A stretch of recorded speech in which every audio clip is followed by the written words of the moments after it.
There's a moment we're never prepared for. Not because it comes suddenly, but because we're never truly ready to acknowledge it. It's not a fight, nor is it a goodbye. The most painful moment comes when you truly stop contact. There's no drama, no long explanations, no clear closure, just a silence that slowly takes over your days. Stopping contact isn't an impulsive decision. It's not born of a single emotional night. It's the result of too many unanswered messages, too many conversations that ended in a vacuum, and too many feelings you've kept to yourself. Before you get to that point, you've tried everything. You've waited. You've given in. You've given time, hoping things might change. What makes it painful isn't just the loss of communication, but the loss of habits. You've lost the little routines that once felt trivial, greeting someone in the morning, asking how they're doing, sharing simple things that now feel foreign. And in that silence, you start to ask yourself, was I ever really important? That question doesn't arise because you're weak. It arises because you've held on for too long, without clarity. Stopping contact also means holding back every time longing comes. Holding back the fingers that have memorized the path to his name. Holding back the desire to just say, I'm still here. And every time you manage to hold back, there's a small pain that remains. Not an explosive pain, but one that keeps pressing from within. The irony is that when you stop contacting, many people think you're fine. They think you've moved on, when in reality, you're just learning to survive in your own way. Stop contacting doesn't mean you don't care. It means you're starting to care about yourself.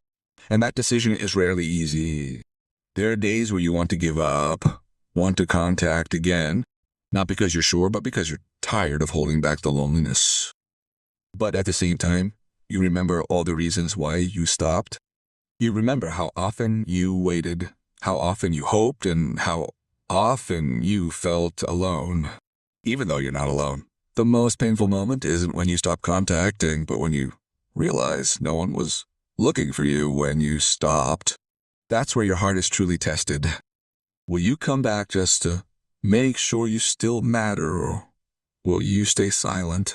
Even though it's painful for your own self-respect, this opening is not to tell you to hate anyone, nor to regret your decision, but to admit one truth. Sometimes stopping contacting is the only way for you to don't keep hurting yourself. Point 1. Before you stop, you've already held on for too long. No one just stops contacting someone. That decision isn't born of a momentary emotion, let alone a desire to hurt them. It's born of a long process that's often invisible to anyone. A process where you keep trying, keep giving space, and keep hoping even though you're slowly eroding yourself. Before you truly stop, you're someone who always finds time, looks for the right moment to say hello, looks for words that don't sound demanding. You learn to control your own feelings so as not to seem excessive. All of this is done to keep a relationship going even though its direction is no longer clear. You contact not because you want to be annoying, but because you care. You ask how they're doing, not because you're busy, but because their presence is important to you. Unfortunately, that intention isn't always received the same way. Short replies, long pauses, and an increasingly cold attitude slowly teach you one thing. Not all attention will be reciprocated with attention. In this phase, you often have a dialogue with yourself, convincing yourself that maybe they're busy, maybe they need time, maybe they don't realize how hurtful they are. You choose patience instead because you don't feel pain, but because you want to keep believing that everything can get better. But forced patience turns into exhaustion, an exhaustion that isn't immediately felt but builds up in your chest. Every time you wait for a reply, a small feeling of anxiety grows. Every time a conversation ends without warmth, a part of your heart loosens. The hardest part is when you start to feel guilty just for wanting attention. You hesitate to reach out for fear of being overreacted. You hold back your stories for fear of not being heard. And at that point, you realize that what you're fighting for is no longer a relationship, but validation. Stopping contact isn't a decision you make in anger. It comes silently with the simple realization that if you keep forcing your presence, you'll only be the one hurt. That healthy love shouldn't make you feel alone. And when you finally stop, it's not because your feelings are gone, but because you've been holding on to yourself for too long. Point 2. The loneliness that comes after you choose silence. After you stop contacting, the world doesn't immediately collapse. Days go by, people remain busy with their own affairs, and life seems unchanged. But inside you, there's an empty space that suddenly feels very real. The space that used to be filled with simple habits is now silent without a sound. This loneliness is different from any loneliness you've ever felt before. It's not loneliness because there's no one around, but loneliness because someone who was once so close now feels so far away. You can be in a crowd laughing with others, but still feel like a part of you is missing. At first, you think this loneliness will pass quickly. You keep yourself busy, distract yourself, try to fill your time with other things, but there's a certain moment, often without warning, when all those distractions no longer work. When night falls, or when something simple reminds you of him, the loneliness presses back into your chest. What makes it even harder is the temptation to contact him again. Every time you miss him, your fingers instinctively want to type, wanting to just ask how he's doing, wanting to make sure he's still remembered. And that's when you have to face the loneliest dilemma: contact him and possibly get hurt again, or stay silent and endure the loneliness alone. Many people think silence is easy, but silence is a rare form of courage. Silence means suppressing your ego, suppressing your longing, suppressing the desire to seek comfort in the same place. Even though you know that comfort is illusory, the loneliness that comes after silence also often brings questions uncomfortable. Does he notice my absence? Does he feel the loss? Or maybe my departure isn't even felt? These questions aren't for anyone to answer, but they often keep spinning around in your head. But behind that loneliness, there's an important process going on. You're learning to stand without dependence. You're learning that someone else's presence shouldn't be your only source of comfort. Although this process is painful, it's building a new resilience within you. This loneliness isn't an enemy. It's part of the process of letting go. It teaches you to sit with your own feelings without running away. And although it feels hard, every time you choose to remain silent, you're sending yourself a message that you deserve to be protected, even from longing itself. Because ultimately, silence isn't about punishing anyone. Silence is the quietest way to heal. Point T. When you realize your silence isn't sought, there's a moment that slowly but surely hits hardest. Not when you decide to remain silent, nor when you hold back your longing, but when you realize your silence isn't sought.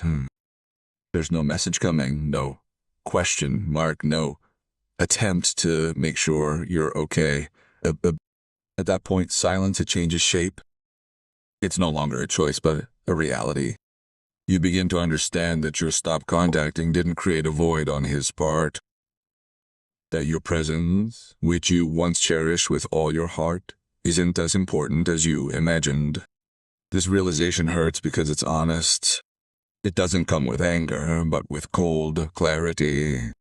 You can no longer hide behind the hope that maybe he's just waiting for his turn. You can no longer soothe yourself with excuses of being busy. All that's left is the fact that if you don't contact, no one will look. And in that moment, many old questions resurface. Was I the only one trying? Did the togetherness only feel real on my end? Was I only there because I was the one who always opened the door? These questions don't come to hurt you, but to open your eyes. Because as long as you keep contacting him, you never really know how much of a role you play in his life. He becomes an honest mirror. He shows you who truly cares and who is just used to receiving. What makes it even harder is the feeling of being tested. There's a part of you that hopes that maybe if I stay quiet a little longer, he'll look. Maybe if I'm truly gone, he'll notice. But time passes, and that hope doesn't come. And that's where you're faced with a non-negotiable reality. That a healthy relationship doesn't require a silent strategy to be tested. It doesn't require loss to be acknowledged.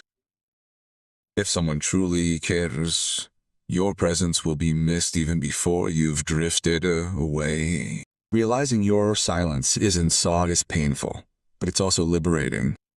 Because from there, you're no longer living on assumptions. You're no longer holding on because you're likely to see reality for what it is, although it's bitter. And perhaps for the first time, you stop blaming yourself. You stop asking what you're missing. You begin to understand that not everything that doesn't last is broken because we're not enough. Sometimes it doesn't last because it was unbalanced from the start. This realization doesn't make you instantly strong, but it makes you honest. And that honesty is the beginning of true healing. The point between wanting to be sought and learning to let go. Once you realize that silence isn't sought, an inner conflict arises that not everyone dares to admit. On the one hand, there's a simple, very human desire, You want to be sought. You want a message that proves your presence once mattered. Not to return, sometimes just to make sure you're not completely forgotten. That desire isn't wrong. It's not a sign of weakness. It's born of a heart that was once sincere. From someone who was used to giving attention and then suddenly having to withdraw. It's natural for there to be a part of you that hopes, even the slightest, that your silence will elicit concern. But along with that is a much harder process, is learning to let go without affirmation. Learning to accept that not every story gets the closure you desire. Not everyone will give you clarity, even if you've given everything. In this phase, you're often in the middle. Not really wanting to return, but also not completely ready to let go. You live in a gray area between hope and reality.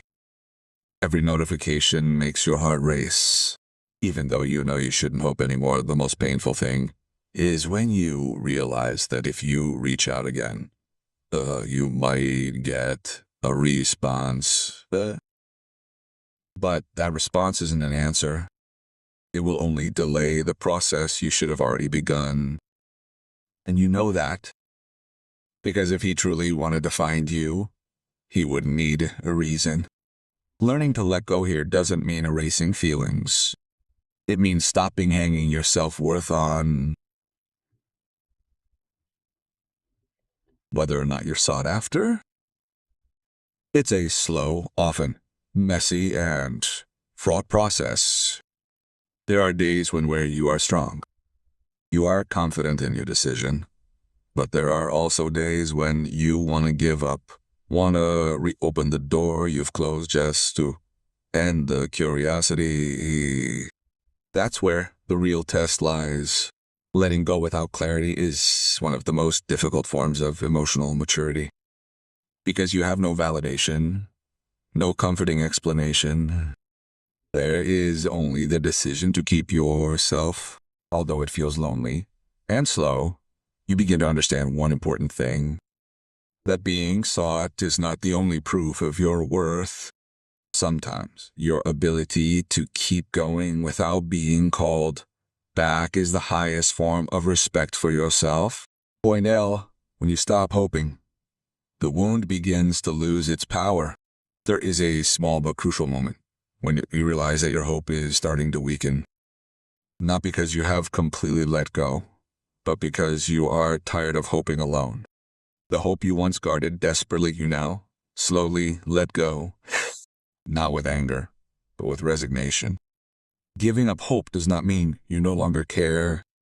It means you no longer depend your happiness on uncertain possibilities. And at this point, the wound is still there, but it no longer controls your life. You can still feel sad, but no longer lost direction. This is where the true healing process begins. Not when everything is okay, but when you stop waiting for something that doesn't come. It's the point of loneliness that actually strengthens you. Once hope is released, loneliness comes in a different form. It's no longer as frightening as before. It becomes a space to get to know yourself. You start to get used to silence without having to fill it with messages or attention from the same person. This loneliness teaches you that you can survive, that you don't collapse just because you're not contacted. And slowly, your confidence in yourself grows. You begin to realize that peace doesn't always come from other people. It's in this loneliness that you build a strength you didn't know you had. At that point, you start to see the relationship more honestly. With your vision clearer, you begin to see the relationship without being blinded by longing. You remember things you once ignored. The feeling of being unappreciated, the imbalance of effort, the feeling of being alone even though you're not alone. It's not about blaming anyone. It's about honesty. That not everything you fought for was worth holding on to. And realizing that is painful, but also liberating. Because now you're no longer holding on to illusions. The point of yourself slowly returning. When you stop contacting, you restore one important thing, your self-esteem. You stop begging for attention. Stop minimizing your own feelings. Stop feeling guilty just for wanting to be loved properly. This self-esteem doesn't come with overconfidence. It comes with calm, with a small decision not to return to a place that makes you feel inadequate. In every day you go without contact, your self-esteem grows little by little. The point is, you didn't lose him, you found yourself at a point. You'll realize that what you learned most from all of this wasn't a lesson about him, but about yourself, about boundaries, about your emotional needs, about what you deserve and don't deserve. You didn't lose the right person. You lost someone who couldn't give you what you needed. And that's not a loss. It's a salvation. You rediscover yourself who was too busy trying to please others. Point 10. Silence is not defeat, but a mature decision. Stopping contact is not a sign of defeat. It's a conscious, mature decision. A decision to no longer force, no longer pursue, no longer hurt yourself to maintain something that is unequal. Silence is a form of invisible courage. Not everyone is capable of it. And if you reach this point, it means you have chosen yourself alone, even though the road is lonely. Closing. The most painful moment is when you really stop contacting. Not because you don't want to, but because you know. If you continue to do so, the only one who will be destroyed is yourself. This silence may not be understood, may not be appreciated, but this silence saves you. You don't leave to make anyone aware. You leave to stay sane, stay whole, and still respect yourself. If today you are in this phase, the painful, silent phase, remember one thing. You are not weak. You are growing.